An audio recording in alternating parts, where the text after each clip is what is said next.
a way to introduce the lifespan connectome projects. So with the availability of MR imaging methods such as diffusion, tensor wave imaging, functional connectivity, about a few years ago, and I say that let's look at how the brain connectome changed throughout the entire lifespan. So they issued an IFA to request for proposals. And at the end there, 3 projects was funded, and Baby Connectome Project was one of the projects. And I'm going to use this one as a way to describe to you in terms of the relationship between all 3 different projects in lifespan. So here shows how complex and dynamic brain function matured and developed during the first year of life, and throughout the entire lifespan if you will. But if you pay attention to some of the time scale here, for example, during the first year of life, the time scale here is in month, followed by year, followed by decades. And so you can see how important it is in terms of during the first year of life, how complex these different brain functions start to emerge. So for example, we start from the basic brain functions such as visual function and motor function start to emerge very early on during the first year, followed by language function and continuously with the higher order brain function. We know many of you are pediatricians know that high order brain function continues to develop throughout the teens. So this is how complex it is, and let's look at how the lifespan connectome projects will do. So the Baby Connectome projects actually cover the age from 0 to 5. It covers this window that all these complex functions are being developed. To me and to you, I think it's also true. I think this is perhaps the most important project. The next project is called Human Connectome Developed, which covers the age from 5 to 29. But the next project is called Human Connectome Aging. So at the end of these all 3 projects, we would have imaging data as well as behavior data throughout the entire lifespan. One of the major mandates for these 3 projects is that all the data that we collected needs to be made publicly available. In other words, 2-3 years from now, they would have the imaging data as well as behavior data throughout the entire lifespan for you to download and to use. So for example, if you have specific hypothesis that you wanted to test, 3 years down the road, you can actually download all the data that we collected from the 3 connectome projects and test your own hypothesis. This is the part that actually makes it very, very clear that data need to be shared among all the scientific community. And that will potentially be one of the major contributions for the lifespan connectome projects. So looking through in terms of how complex the functional development during the first several years of life, what will be imaging data will be able to tell us? So let's start from the structural change. So this is a subject that being scanned starting from birth and every 3 months during the first year, and every 6 months during the second year, and then annually during the first 6 years of life. So here shows how complex the brain structural change is starting from a very small brain, for example, and continue to grow. And not only the structural, the volume change, but also some of the signal intensity changes as well. The other thing that this part here is the cortical thickness change. Cortical thickness is the measurement of the thickness of the cortical ring. That's where all the neurons reside. So it's obviously very important to understand how the thickness changes throughout the entire first several years of life. But if you look at the cortical thickness change and project onto the brain surface, it's not uniformly increased. Some of the area become thicker, and in fact some of the area become thinner. And this is there are a lot of functional implications associated with the speed of increase in thickness as well as the speed of decrease in thickness. And so we will talk a little bit more about this area. And finally, here shows the brain atlas. What is brain atlas? Why do we want to have brain atlas? Brain atlas actually allows us to really, once we acquire the data here, we can map onto the brain atlas. So if you are interested in understanding, let's say, precentral gyres, how the volume change in precentral gyres during the first several years of life. Instead of manually tracing the precentral gyres, we can map onto the atlas. Then we can extract the information automatically. So it makes it much easier to characterize early brain development. So these are the structural changes. What about white matter maturation? So here I wanted to show you what we call diffusion tensor wave imaging that allows us to map white matter tracts. So what it shows here is the white matter tract in the corpus callosum area, at different colors corresponding to the direction of the fibers.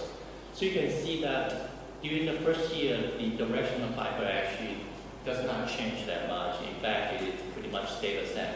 But what it changes is these fibers going from more central white to the peripheral white matter. This is the white matter tract throughout the entire brain that you can get using diffusion tensor wave images.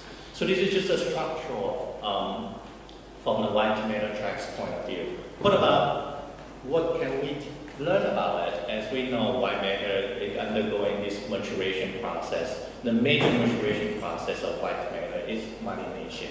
And myelination is obviously one of the key factors for the to ensure information transfer.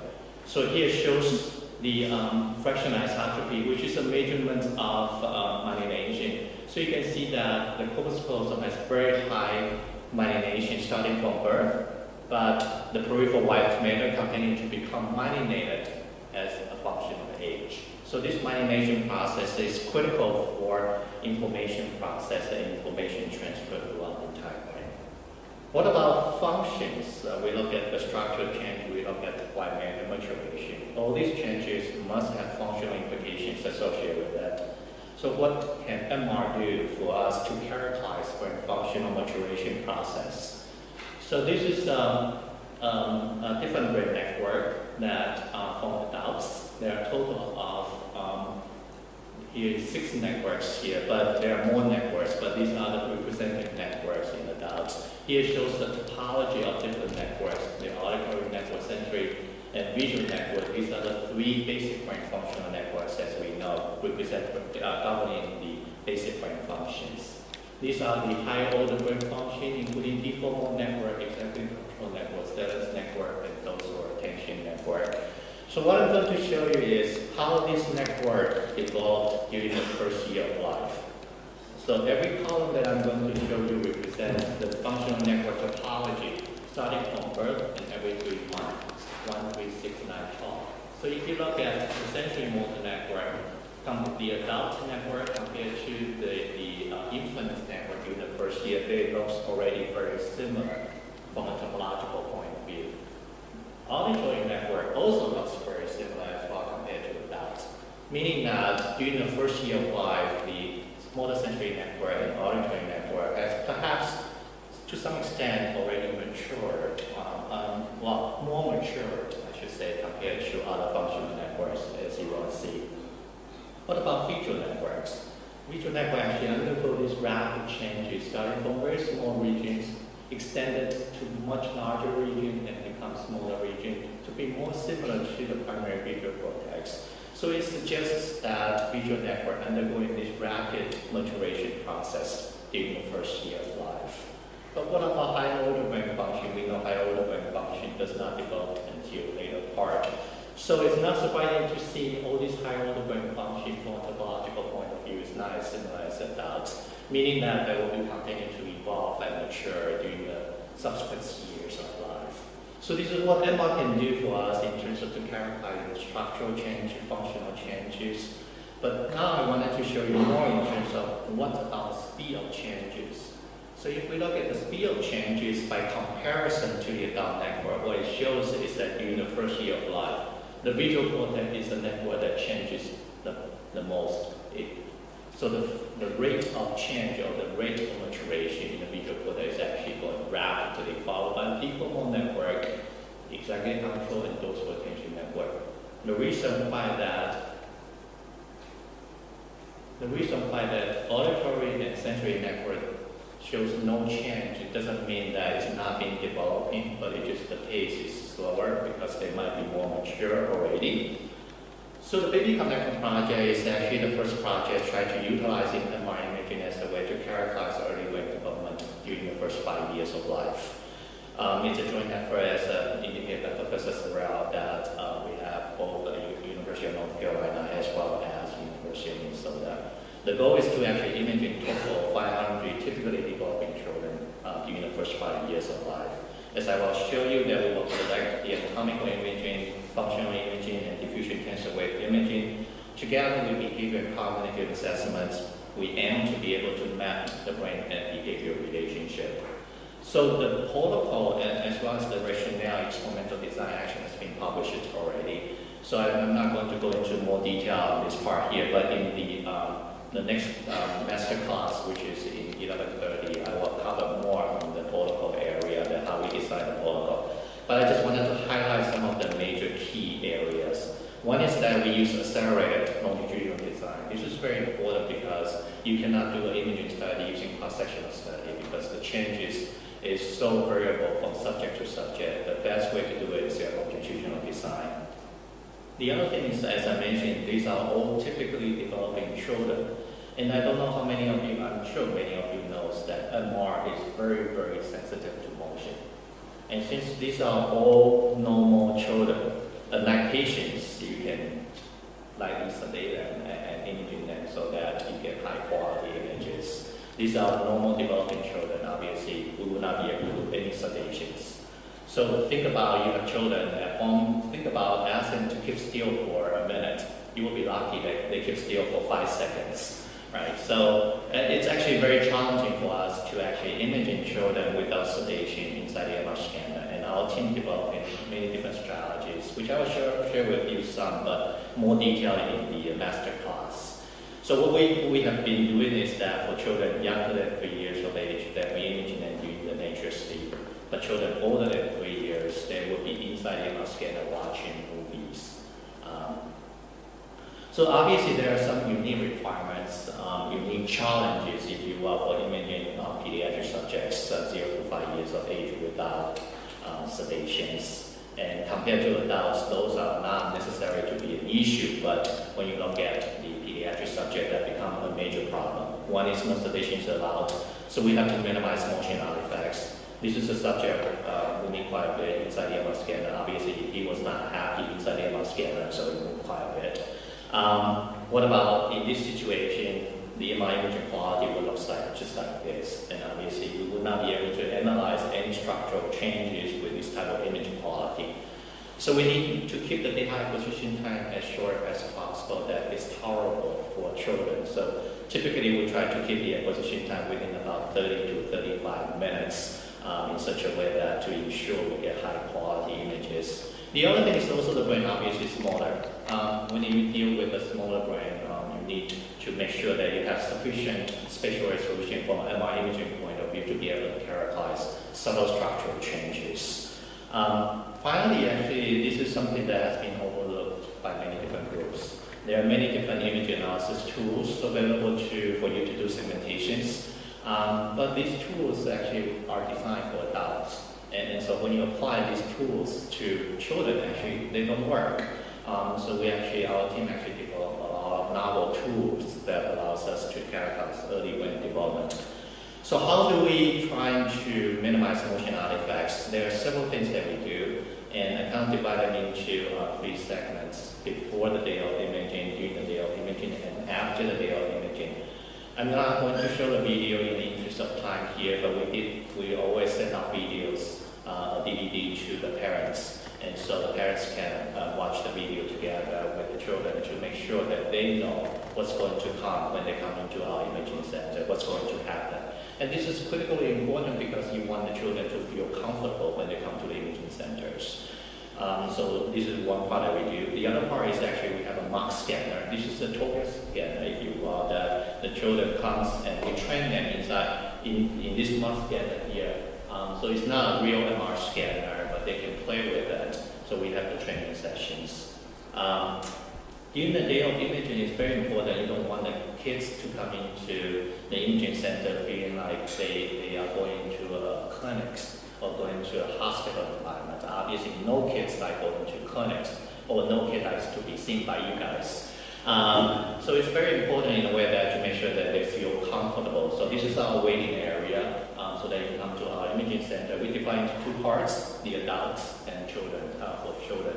And so we set up a small table, color books, crayons for them to play with so they feel comfortable with the environment. As I mentioned that we do 2 different scans, awake scans and sleep scans. For the awake scans, the children has a chance to choose what videos that they wanted to watch inside the MR scanner.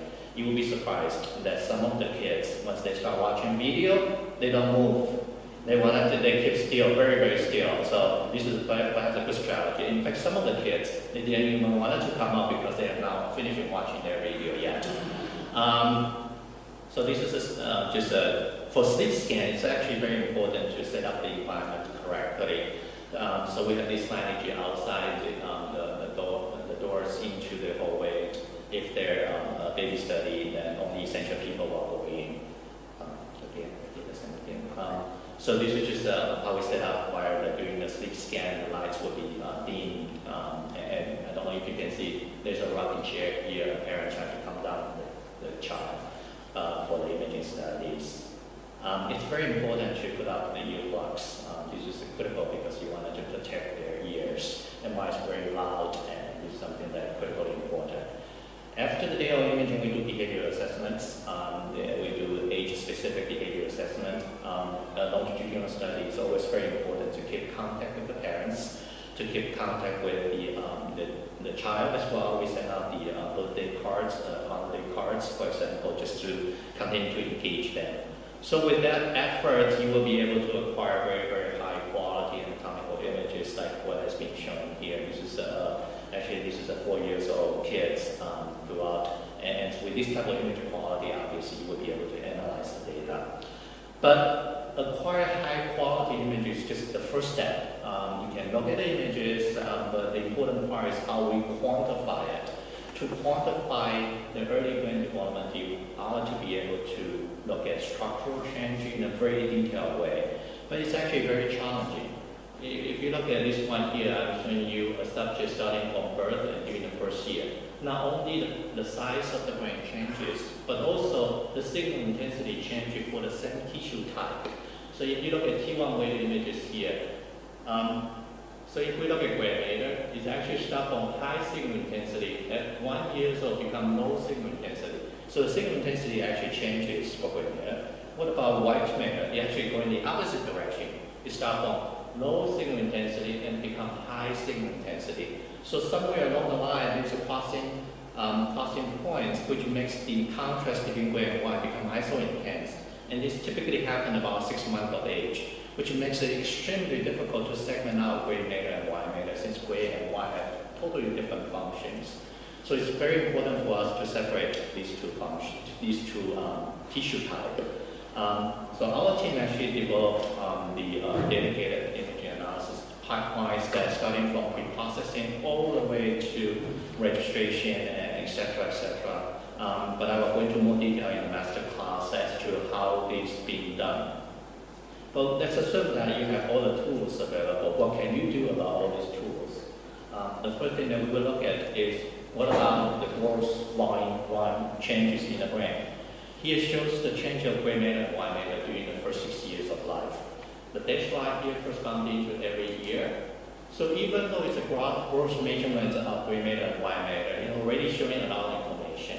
First of all, it shows that during the first year of life, so this is the total intracranial volume, this is gray matter volume, white matter volume. So you can see that during the first year of life, this is the majority of the volumetric changes actually occurs during the first year.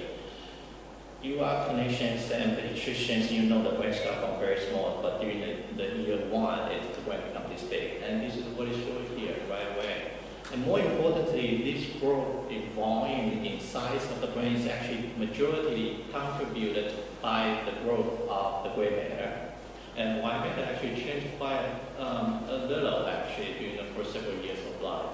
But we know this trend actually changes. The gray matter would actually start to decrease and white matter will increase. At some point, it will cross. But this tells us that this time period is critically important because how this changes so dramatically must have functional implication associated with it. What if something happened during this time period? Then perhaps there will be a lifelong impact on the health of the brain. So this is obviously going back to Professor Sorrell's total health concept, that we need to look at this process in much early time point rather than waiting until later part. So what else can we do? Actually, this is what we can do, in fact, more. We can measure cortical thickness, we can measure surface area, we can measure average complexity, mean curvature, subfold depth, local gyrification, and many more. So this is the versatility of MRI. You acquire a set of anatomical images. It allows us to be able to do so many different type of analysis, looking at many different structural changes. So for today's talk, I will mainly focusing on cortical thickness and surface area. In the master class, I will cover additional attributes. So what can we learn about cortical thickness? Why cortical thickness is important? Many studies previously have shown that cortical thickness is actually associated with IQ. So you look at different regions of the cortical thickness at different ages. You can actually predict or associate with the IQ. For example, in this study here shows that the cortical thickness in the frontal cortex insular area in the early age actually predict IQ. In the later age, actually inferior parietal area is predict IQ. But most of the studies here only look at children like here 12 and 18 and 6 and 12. So what about during the first several years of life? There was actually very, very few results available in the first several years of life. So what I'm showing you here is the cortical thickness from a group result from during the first 6 years of life. And there are several key points. So this is the lateral surface, this is medial surface that we look at the cortical thickness. There are several key factors. One is that if you look at the basic brain functional areas such as precentral, postcentral gyrus, and occipital pole area, you can see consistently throughout the first several years of life, the cortical thickness is actually very thin. So this basic brain functional area have very thin cortex.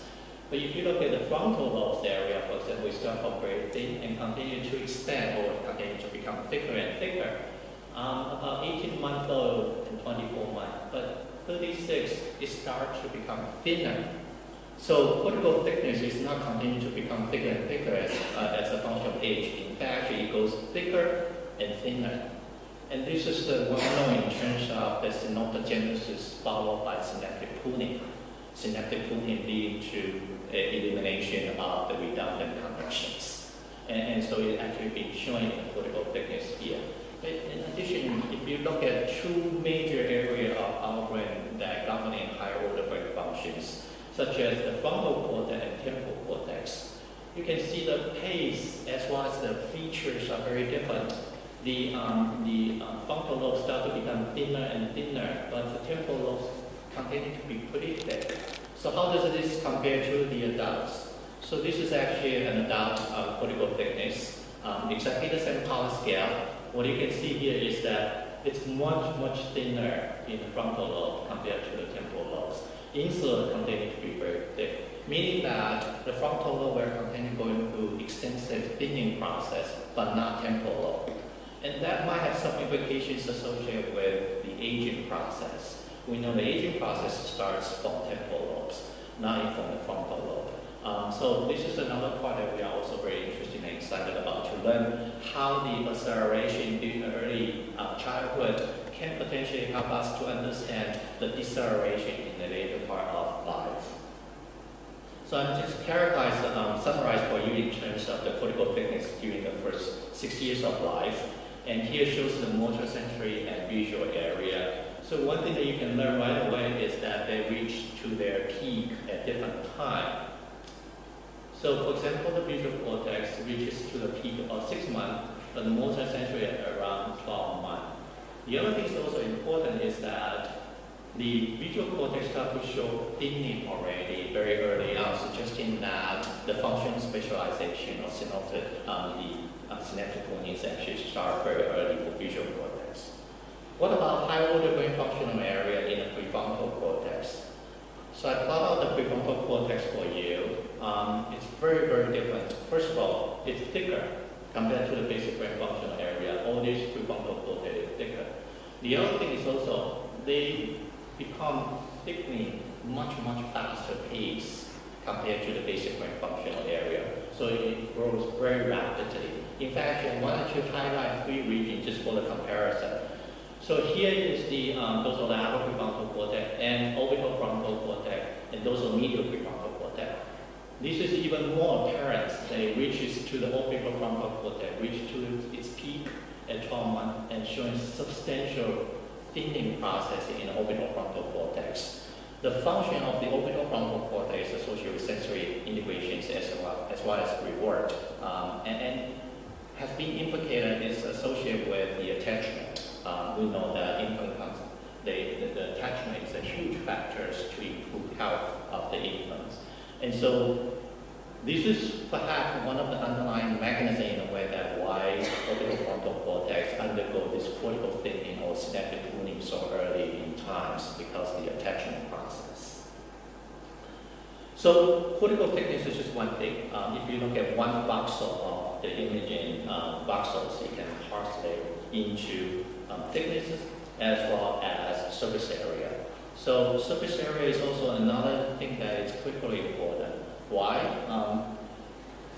Again, what we learned from the aging process, we know that brain undergoes a trophic process in the elderly. But if we look at how the brain becomes smaller and smaller or atrophies, it actually been suggested or been shown that this atrophic process is actually contributed by the cortical thinning. So the cortex becomes thinner and thinner because neuron death associated with that. But if we look at cortical surface expansion, what's been suggested is that cortical surface expansion is very critical to enhance and improve functional connectivity or improve the synapses. And so if we look at this result, we would suggest or hypothesize that in the early childhood, the cortical surface expansion would be more important than cortical thickening process, because that's where the synapses is going to be formed. More recently, one of our colleagues at UNC Charles published this paper in Nature looking at autism. What I have shown is that the hyperexpansion of the brain surface area between 6 to 12 months of age actually is predictive of the autism being diagnosed at 24 months. So this suggests that a surface area expansion might be a very strong and important biomarker to predict or early diagnosis of autistic children. So we also look at the surface area expansion in many different ways, but I wanted to show you how they are different. So again, this is looking at cortical gray matter volume, and in this part here we separate gender into males and females. We know males has a bigger brain, doesn't mean that we are smarter. But you can postulate them into cortical thickness and surface area. As you can see, it's very, very different trajectory. The cortical thickness is going up and then become flat. But the surface area continues to expand during the first several years of life. In fact, the gender effect is predominantly contributed by the cortical surface extension, not by the cortical thickness. And this is, again, very important factors that we need to take into consideration when we use cortical surface expansion as a parameter to look in disease processes. If we look at even more, during the first year of life, you can appreciate how much of volume expansion. But if you compare cortical thickness and surface area, you can appreciate how much of the surface area expansion actually attributes to changes of the cortical volumes. So what about wide matter bundles are the highway, the superhighway connecting different brain regions. And so myelination process is critically important. So this is what we did. We actually majored in the wide matter maturation, majoring in different parts of our brain. One thing that I want you to focus on this graph here, looking at fractional isotropy. The measurements of fractional isotropy represent the extent of myelination. So we look at different regions, splenic corpus callosum, genital corpus callosum, body of corpus callosum, internal capsules, and some of peripheral wide matter. What you can see here during the first year of life, again, the central wide matter has higher myelination compared to peripheral wide, and this pattern remains for the first 2 years of life. The other thing important is that the maturation or myelination process continues during the first year. The most majority of myelination actually occurs during the first year, and the second year is much smaller. And this is important. What about myelination in terms of a functional point of view? This is a study done by one of our colleagues at Psihiatrie department, looking at the working memory function in relationship to the myelination at different cortical tracts, including the genuine anterior cingulate, superior thalamic radiations, anterior fastidious, as well as the anterior thalamic radiation. What she found out was that there's a very strong correlation between working memory performance at 1 year of age in relationship attention to the maturation process in the genuine corpus callosum as well as anterior fasciculus, which is the connection between the Wernicke's area and the Corpus area. So not only there are structural maturation process, but also with functional implications associated with as well. What about one thing that we kind of look at different tracks, but what about in terms of into the cortex?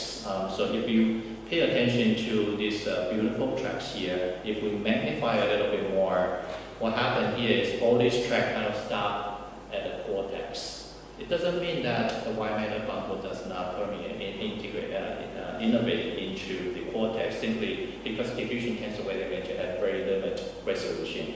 So there are many different ways that allow us to even look into the myelination process in the cortex.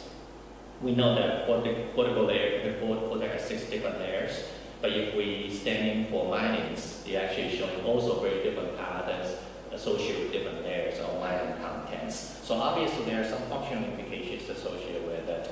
This is a study being done in a postmortem brain using infants at different regions. But you can see that in the precentral and postcentral gyrus area has much higher myelin content, suggesting that myelin content is perhaps functionally significant. In other words, the region that has more mature region might have more myelin contents. So with that information, that we can perhaps look into how the myelin content changes during the first 6 years of life. Here shows that during the first 6 years of life, for the myelin content, this is very different from cortical thickness. I don't know if you remember. Again, we look at the basic function area to start. The precentral and postcentral, they have much higher myelin content as opposed to thinner cortex. They have higher myelin content. This is even more apparent in the medial surface of the visual cortex. The myelin content is substantially higher than the rest of the brain. So we know that visual vision is one of the functions that mature very early, and which is being implicated here, has very high myelin contents as well. But if you look at high order brain function, again, very similar story as cortical thickness, but very different patterns. The frontal lobes area has higher myelin contents. Temporal lobe area has lower myelin contents, which is again suggests that many times we feel that the general wisdom in the past has been suggesting that the higher order brain function does not mature or does not emerge until later part. Where is the higher order brain function result being dominant? It's in prefrontal cortex. But the result, at least from an imaging point of view, suggests that higher order brain function actually emerging very, very early on based on some of the radiological findings. In fact, some other results showing from a functional point of view, the higher order brain function actually mature or emerge quite early. And this is perhaps not surprising because many of you are pediatricians, you know how an infant over 1 year old can manipulate their parents to get what they want. So these are higher order brain functions. So if I plot it out in terms of just looking at the myelin content for the visual cortex, as we have seen, there's a huge increase in myelin content during the first 2 years of life, followed by a more slower increases. How does it compare to monocentric? You can see the vast differences between the two. Again, suggesting that visual function actually is critically important and mature very early on.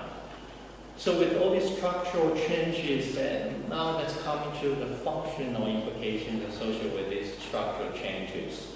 We know that our brain is a modular brain, so in other words, different networks are being formed for different functions, so we call it a modular brain.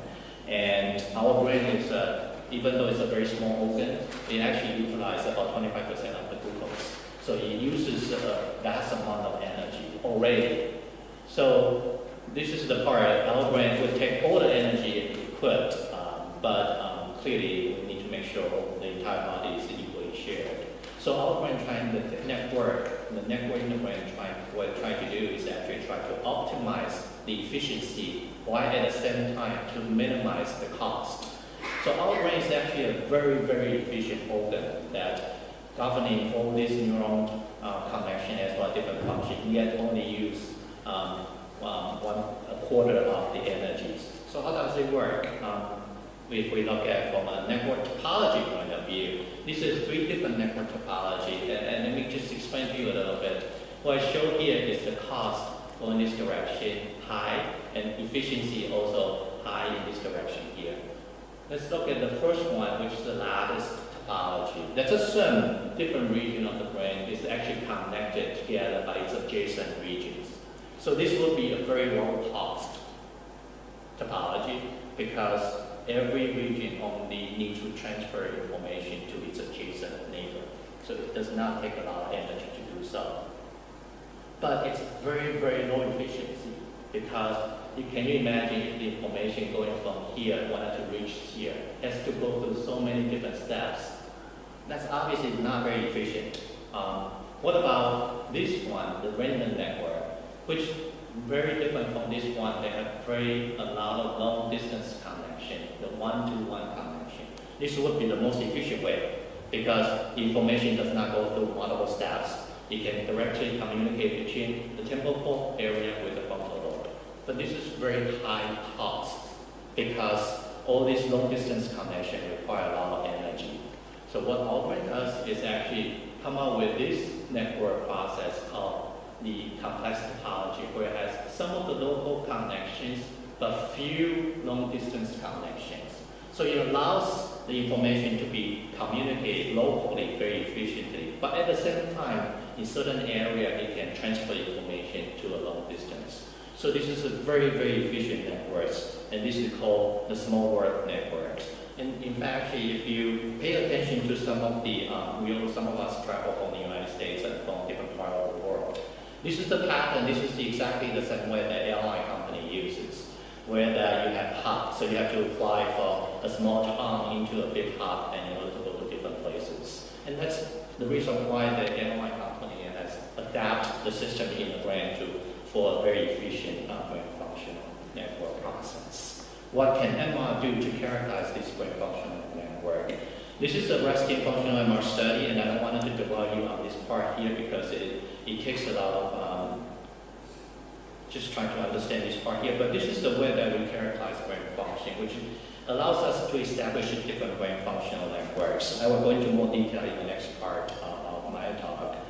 But what it offers us is the way to characterize brain networks. So what it shows here is different dots here corresponding to different brain regions. Different colors here corresponding to at different locations. The distances between these different dots corresponding to how tightly they are connected. So for region that tightly connected, meaning that at least they are functionally similar. So this is at birth. What you can see here is that most of the colors are isolated with each other. So meaning that anatomically they are closely connected only with their neighbors. Not only a few long distance connections, but as time goes on, these colors start to mingle together, meaning that now different regions start to connect together. For example, in this part here, there are some pink colors here, which is coming from the parietal lobe. There are some blue colors here coming from the frontal lobes. Doesn't mean that anatomically they move together. It means that this region becomes very tightly connected. And the only way this region becomes very tightly connected is because a long distance connection being formed. Okay? So this is where that, going back to the network topology that I've shown you, you start from locally connected, but establishes some long distance connection as maturation process continues. So if we look at again, now the color becomes more mixed together. You can see some of the mixture here. And then in 12 months, 18 months, 24 months. So this network topologies allow us to really study how this connection occur and changes. In fact, more than we can have summary statistics to study how this network topology changes. One of them is connection density. So we can characterize how dense different regions are connected. So what I show here is the connection density actually starts to increase from 0 to 3 months of age. So this means more connections are being formed because synaptogenesis behaviors, right? So more connection being formed. But this redundant connection will undergo a cooling process. So at about 12 months, the connection density decreases because some of the redundant connection being removed in order to improve the efficiency of the brain. And if we look at this plot here, which show the distance, the histogram plot of the distance This is at birth. There's a peak here, which is very, very short distance connection, meaning at birth, most of the connections are short distance connection. But at 1 year old, this graph shifts in such a way that the short distance connection becomes smaller, but peaks occur in a long distance connection. So again, going from locally connected network to more distributed networks. So this is again, that's something that we have learned quite extensively in the network process. What does this tell us? Actually, it tells us many different things. One is we can calculate efficiency of the brain. We can calculate two different efficiency measurements. One is local efficiency, one is global efficiency.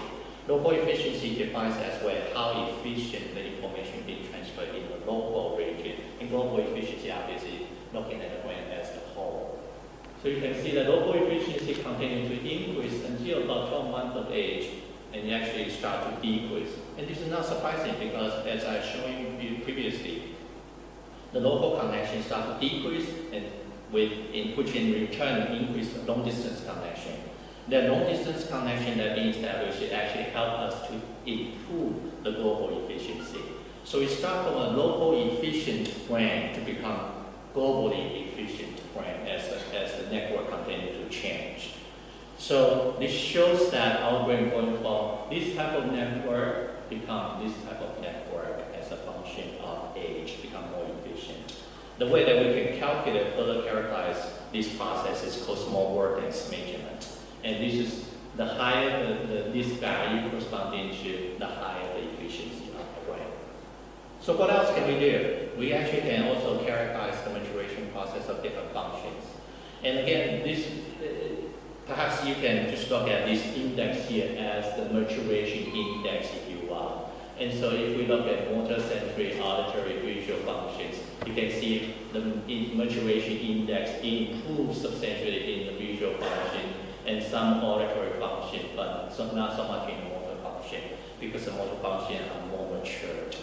And one thing that when we were looking at this study, we were very excited and trying to understand further in where that, especially for these basic brain functions, some of the regions, some of the functions actually matured in a prenatal stage. So can we actually look into prenatal maturation process? So this is the paper that we found, and we compare our result against it. So this is a study published by Doria et al. In PNS, and they study the prenatal returns between 29 to 43 weeks of the postnatal age. So we thought perhaps we can compare with their trajectory. In fact, we modify our method to be consistent with their method to come out with this graph here. So let's see what their result looks like. Their result actually looks very, very different. So the later part of this time point actually would be similar to the early time point in our plot here. So they're showing that motor cortex, motor function emerges, it undergoes this rapid maturation process, sensory as well, but not auditory and visual function.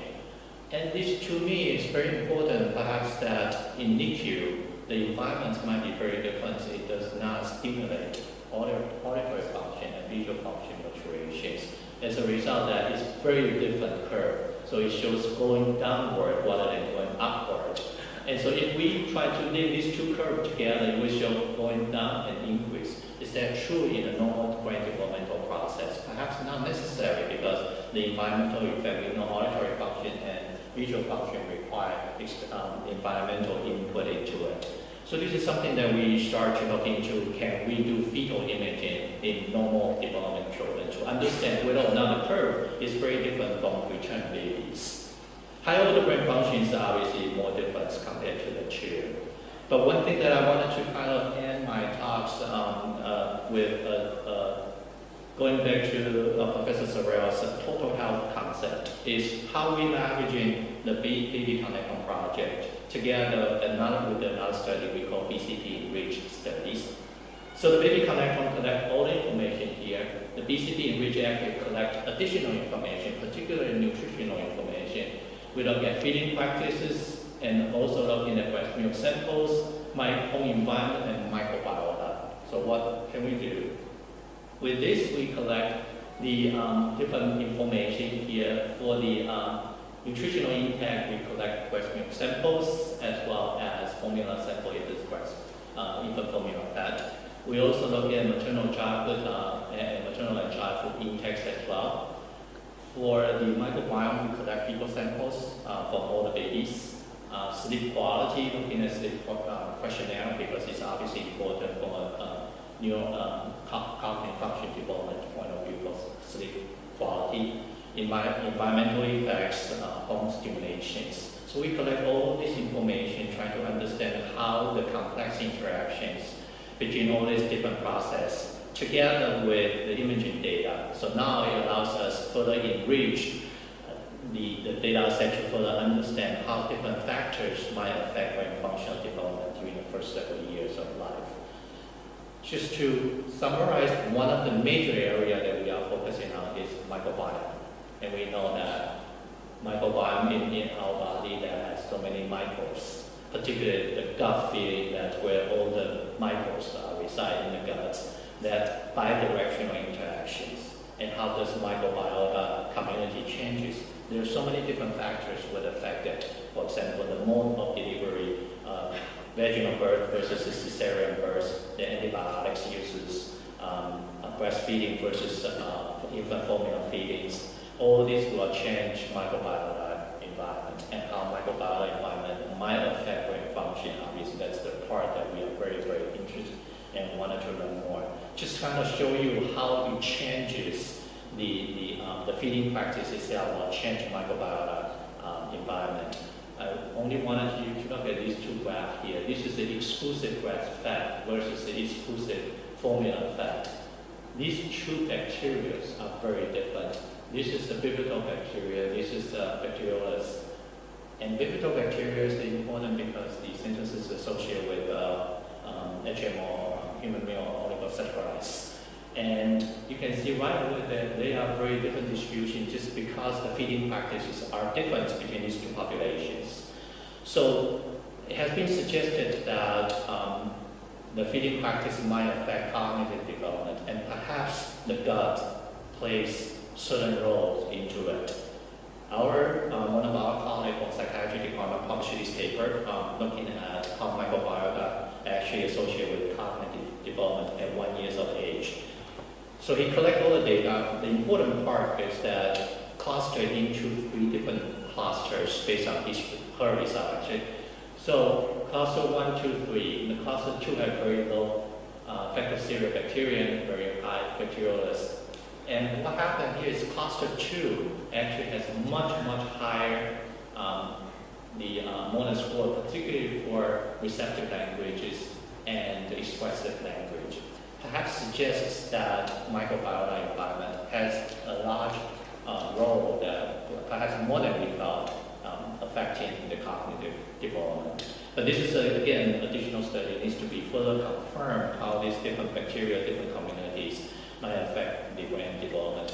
And in fact, actually, the more that we learn about it, it also associated with immunities, associated with the GI comfort, for example. And so this is a lot of information that we can learn from it. So finally, I just wanted to conclude Baby Connectome Project. It's the first 5 years of life.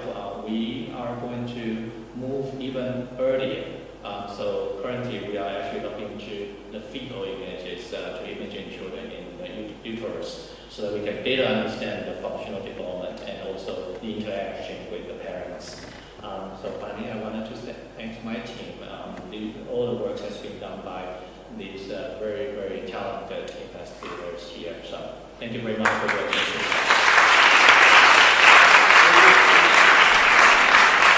Lecture with a vision of this particular research is likely to open for us new vistas of connectivity, not just to the focus on the brain, but the connectivity of the brain with the immune system, with the microbiome, and with genome.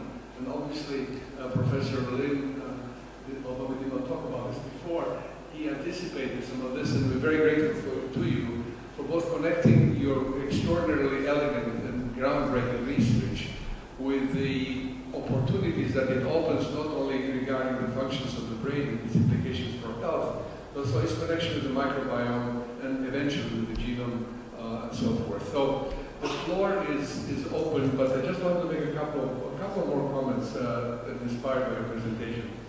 Very pleased to see the kind of modular network that you presented, that is efficient, that it is complex, and that is constantly evolving and adapting in meeting the challenges of the environment, of human relationships, and of life adversities.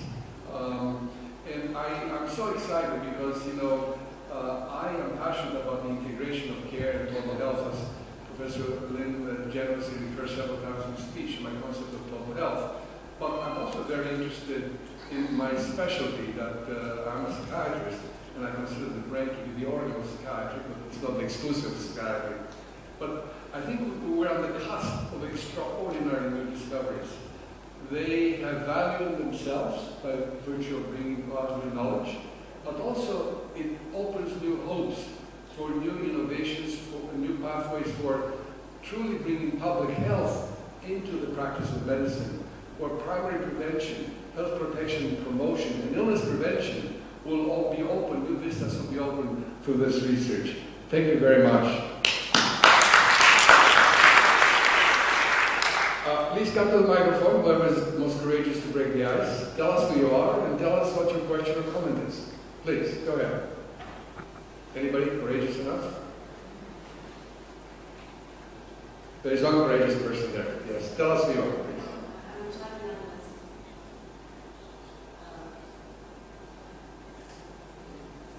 Okay, so my name is Renate, I'm a child and adolescent psychiatrist, and I wanted to know if you have some evidence between gender and difference. You taught us about the expansion of cortical areas in autism, but there are 4 boys for a girl, in child psychiatry. Did you find any evidence about this difference? So for the study that we published in Nature, the sample size was too small to look at gender differences. It really required much larger sample size because, so this is a continuum study. It's actually just some additional information that NIMH in the United States has, you probably know that ABCD gland, but they wanted to further extend that ABCD gland into the baby areas because they are seeing these important areas not being focused on before. So there's a panel being set up already to really extend the ABCD to BBCD. So B stands for babies. So that would allow us to even have a larger sample size to further address the question of gender effects. Okay, and my second question was about orbital frontal cortex and attachment, because you passed through fast. Could you repeat? Speak slowly and repeat it again, please. Okay, you talked about links between the development of orbital frontal cortex and attachment, and you passed through a little bit quickly. So would you develop just a little bit more about that? Sure. So the what we have seen in terms of the cortical trajectory, cortical thickness trajectory, most of the brain regions showing this increase of cortical thickness during the first several years of life. But visual area as well as orbital frontal cortex area showing very rapid thinning process. And this thinning process has been implicated and associated with synaptic poolings, which is related to functional spatialization. So the orbital frontal cortex, when we go back to look at the function of orbital frontal cortex, is associated with sensory integration as well as reward. And sensory integration is where the input that, or sensory input, being integrated together and how it being used as a reward system, in part of the reward system. If we further look into orbital frontal cortex is actually connected with the amygdala, which is where the human mood center area.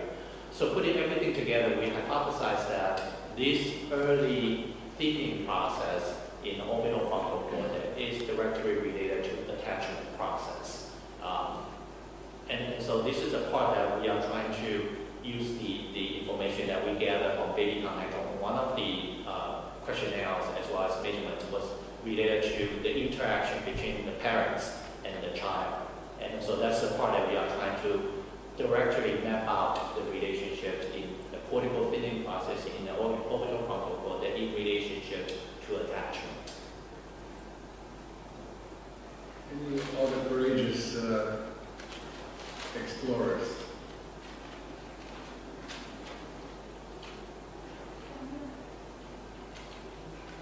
Thank you for this wonderful presentation. I'm also teacher and also cross-sectional. I want to address you two questions. Just a second. Thank you. Now, I want to address you two questions regarding the way I'm an obstetrician, so the labor, related to the labor. So there are data, or at the end of this baby project, you can have some data to encourage the woman to stay in labor. So there are differences between even the C-section in labor or out of labor, or also this pandemic of C-section which covered the world. Maybe we will get some data of brain development till the term, or not to get the C-section too early. And the second question is about the NICU, because you said it's about the NICU. If there are some brain development changes in the children in NICU which get more oxygen and not oxygen, pulmonary problems in the NICU. Thank you. Yeah, those are two very important questions. In fact, not only us, but also many other groups actually already showing results that cesarean section versus vaginal birth that substantially affects the microbiota, and further linking these effects into how that potentially changing immunities. In fact, associated with children with asthma, for example, allergies, for example, compromising immune. And so there are a lot of data has been suggesting that the different mode of delivery has huge impacts on child health. And so I think that more data will come out to further promote vaginal birth as opposed to cesarean birth. Obviously, from a medical reasoning point of view, there are different reasons, but I guess from a voluntary cesarean section, that should be discouraged from some of the scientific data that have been suggested. For NICU, this is obviously a very, very important area of research in terms of the environment in the NICU. In fact, actually not only affect brain function, but also affect gut microbiomes as well, because the environment is so clean in the NICUs that it's almost pathogen-free to some extent, that minimizing the growth of the bacteria in the guts. And also the suggestion that we look at it in terms of how potentially we should fortify the formula to potentially enhance the microbiota. And so there are a lot of studies along this area, not just the environmental effect in the NICUs, but also how it has long-term consequences. The treatments, obviously, that has many different implications associated with it, which it's harder to address, but just from an environmental point of view, we have some of the results that we collected and wanted to further expand into fetal image, would be able to suggest potential modifications as well. My interest was in brain development separate of microbiota. Just by going through labor, just by going through this changing of pressure, that it seems to modify the expression of some genes or the brain. So separately from microbiota. Please, let me just to sort of underline, they're not separate. These are interacting with each other.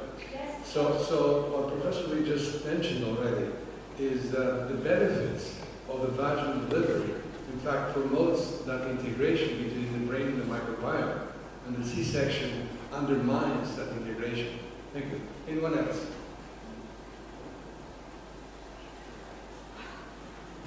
Please. Good morning. My name is Weili. I'm a gynecologist. Thank you very much for your wonderful lecture. We talk all these days about microbiota. My question is microbiota different from a child to another? Does not reflect also a difference in the immune system of the child? And this cannot be correlated with the immune and self-immune autoimmune response in development of the brain. We talk a lot about inflammation, we talk about antioxidants, we talk about autoimmune disease. Can this microbiota different in different children? Can be a mirror of difference in the immune system of the child? So there was a paper published in PNS looking at the changes in preterm babies. And it's very interesting that what I have shown is some of the bacteria that in the guts of the preterm babies actually promote, compromise the immune system in the babies. In fact, in a study being done by one of my colleagues, Mike who is the chief of neonatology at UNC, they draw those samples looking at some of the inflammatory markers, and what they've shown is potentially relationship that the increases of systemic inflammatory might be related to some of the microbiota changes. So this is something that potentially there will be a link, but one thing that I want to be careful as well is that certainly these processes are multifactorial. So even though that we are looking at microbiome, perhaps this is one of the factors. There are many other different factors might play different roles to it, but that certainly has some potential correlation and links or association with that. Take one more and then we'll wrap up the session. One last question or comments from anyone? If not, thank you very much.